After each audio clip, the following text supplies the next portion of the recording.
I am here with a beautiful tour guide, and he gave me the time to make a little interview with him. What's your name? My name is Faris. Where are you from, Faris? I'm from Jerusalem. Unbelievable. Tell me a bit about the place here, about yourself, and just start from the heart. What do you want to tell people? Okay, I'm from Jerusalem, and I'm nutritionist. Wow. Okay, but guiding and teaching people is in my blood from day one. So I decided to take the tour guide license, and I start walking with people where Jesus walked.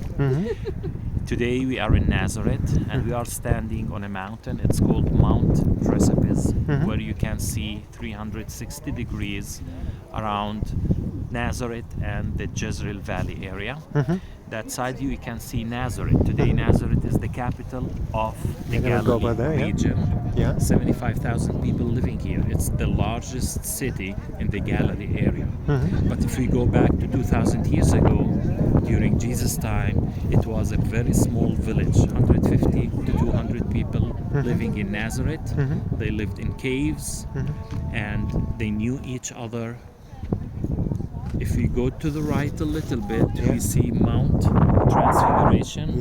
It's mentioned in the book of Matthew chapter 17, and this is the first time Jesus showed us his divine appearance, when Moses and Elijah appeared to him, and the voice of God came to them and said, "This is my son, listen to him." Also, Mount Tabor is mentioned in the book of Judges, chapter 4. We have the story of Deborah and Barak. If we go a little bit to the right, we see Mount Gilboa, and this is where King Saul, in the last chapter of the first book of Samuel, chapter 31, Saul and 3 of his sons were killed on that mountain. All the area here, that's the Jezreel area, or Armageddon, and this is mentioned in the book of Revelation, chapter 16, Armageddon, chapter 16, verse 16. The last battle between good and bad will take place. After that, we have the area of Samaria, okay? And if we go to the right, we see the mountains of Carmel, Mount Carmel, and this is associated with Prophet Elijah. This is where he lived. With the Baal prophets, the fight. Exactly. And also the Jezreel Valley, or Armageddon, is called the food basket of the Holy Land, and this is from where we get most of our fruits and vegetables. Unbelievable. So, and how is it for you? You live in the Holy Land. You're a tour guide here. Is it still special for you walking We are lucky. We call ourselves, we are the luckiest people. You know, people, every week I'm with a group, and I hear from them that they save for years and years and years to do this trip, to walk where Jesus walked. And imagine that's our daily playground. That's our hide and seek place. This is where we grew up. This is where we live. This is where we went to school.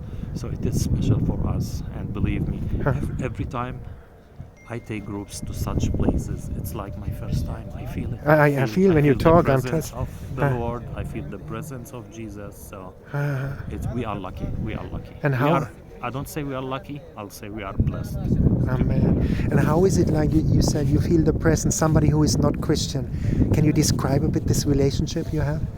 You know what? I received many groups, and some of them unbelievers or not believers. And believe me, it happened with me several times that after this tour, people will tell me, "Take me to the River Jordan. I want to get baptized." That worth a lot for us. So I encourage everyone. This is the place to visit. But remember, it's not a vacation. It's a pilgrimage. What does that mean? That means you will wake up 6 in the morning and you start touring, walking till 6, 7 at night. No rest from one place to another. But it's worth it. It will change your life. And this trip will encourage you to read the Bible more and more. And reading the Bible after this trip will be so easy, because you will remember that, yes, I've been here. Yes, I've seen that. So, as Pope John II said, visiting the Holy Land is like reading the 5th Gospel. Oh, wow. So you put everything together within 1 week. And you live in the fifth gospel. What is the chapter you like most for you here? What is the place The place, or the event from the... ask my groups. Wherever I take them, I will tell them this is my favorite place. I feel This it. is a very hard question to Yeah. ask, and it's not easy to answer it because every place there's something. Uh-huh. But if you want me to pick 2-3 places, I will tell you one is the Holy Sepulchre Church, definitely the tomb of Jesus, the site of crucifixion. For me, there's a place called St. Peter in Gallicanto in Jerusalem on top of Mount Zion, and this is where Jesus was kept the last night in his life. That's also very special for me. But why is that so special? I heard about this place. I think I didn't go there. I will. You should. What What is for you so special about Jesus was arrested in the Garden of Gethsemane, and where did they take him?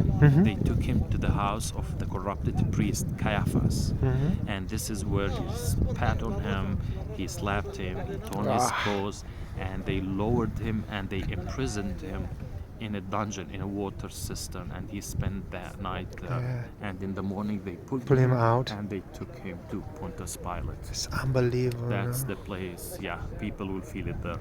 And I can see it. You are in love with Jesus. You have a connection. Sure. Where does that come from? Did you have a special moment in life, or something happened to you, or this? No, I was born as a Christian, but let me tell you this: my mother is the reason. My mom, she's Catholic, and she's a Bible lady. Like, she can read every day, every night, and we got it from her. And believe me, when you read the Bible and you visit the places, you will feel in love with it. I see. That's amazing. And you're Catholic? My mom's Catholic. My father is Aramaic. Yeah. You know Jesus' language, Aramaic? You speak Aramaic? I speak Aramaic. Let me say the Lord's Prayer Yes, in please, Aramaic, please. in Jesus' language, Yeah. okay? Simla Bola Bruno Qadisho Hadalo Sheriro Amen. Abonit Pashmayo Nitka Dashishmo Tithe Melgutho Newe Sibiono Aikanot Pashmayo of Baro Hablan Lahmo Simkolai يومونت وشبقلان حوبان وحدهان لو تعلم نسيونو إلو فاصولاي من بي شومنتو دي لو خبلكوثو حيلو تشبحتو بعولم عولمين. Amen. Amen. This is unbelievable. And you have like two cultures then. You have the Catholic culture and your father. My father is Aramaic. He's Orthodox, Syriac Orthodox. My mom is Catholic. In this country, we don't have a difference between this and that. Like, we marry from each other. We don't have really a problem. We believe in the same Jesus. And from this whole place, I call for the unity of all churches. We have one Jesus. We have one God. So I think that's all politics. That's my opinion.